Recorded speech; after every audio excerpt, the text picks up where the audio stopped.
ఏపీలో TDP, Janasena, BJP పార్టీల మధ్య పొత్తు దాదాపుగా ఖరారైనట్లుగా తెలుస్తోంది. 3 పార్టీల పొత్తుపై పవన్ కళ్యాణ్ తో బీజేపీ పెద్దలు నేడు భేటీ కానున్నారు.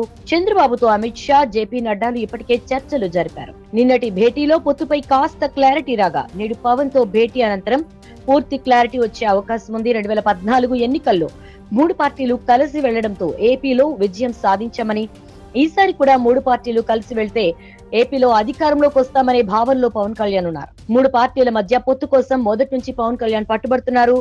పొత్తు దాదాపుగా ఖరారయ్యే అవకాశం ఉండడంతో సీట్ల పంపకాలపై సైతం చంద్రబాబుతో అమిత్ షా నిన్న చర్చలు జరిపినట్లుగా తెలుస్తోంది. పొత్తులో భాగంగా జనసేనకు 23, బీజేపీకి 12 ఎమ్మెల్యే టికెట్లు దక్కే ఛాన్స్ ఉంది. ఇక పార్లమెంటు విషయానికి వస్తే జనసేనకు 2, బీజేపీకి 5 టికెట్లు దక్కనున్నాయని సమాచారం. హిందూపురం ఎంపీగా బీజేపీ నుంచి స్వామి పరిపూర్ణానంద పోటీ చేయనున్నట్టుగా తెలుస్తోంది. వైసీపీ రెబల్ ఎంపీ రఘురాం కృష్ణంరాజు ఏ పార్టీ నుండి పోటీ చేస్తారనేది క్లారిటీ రావాల్సి ఉంది.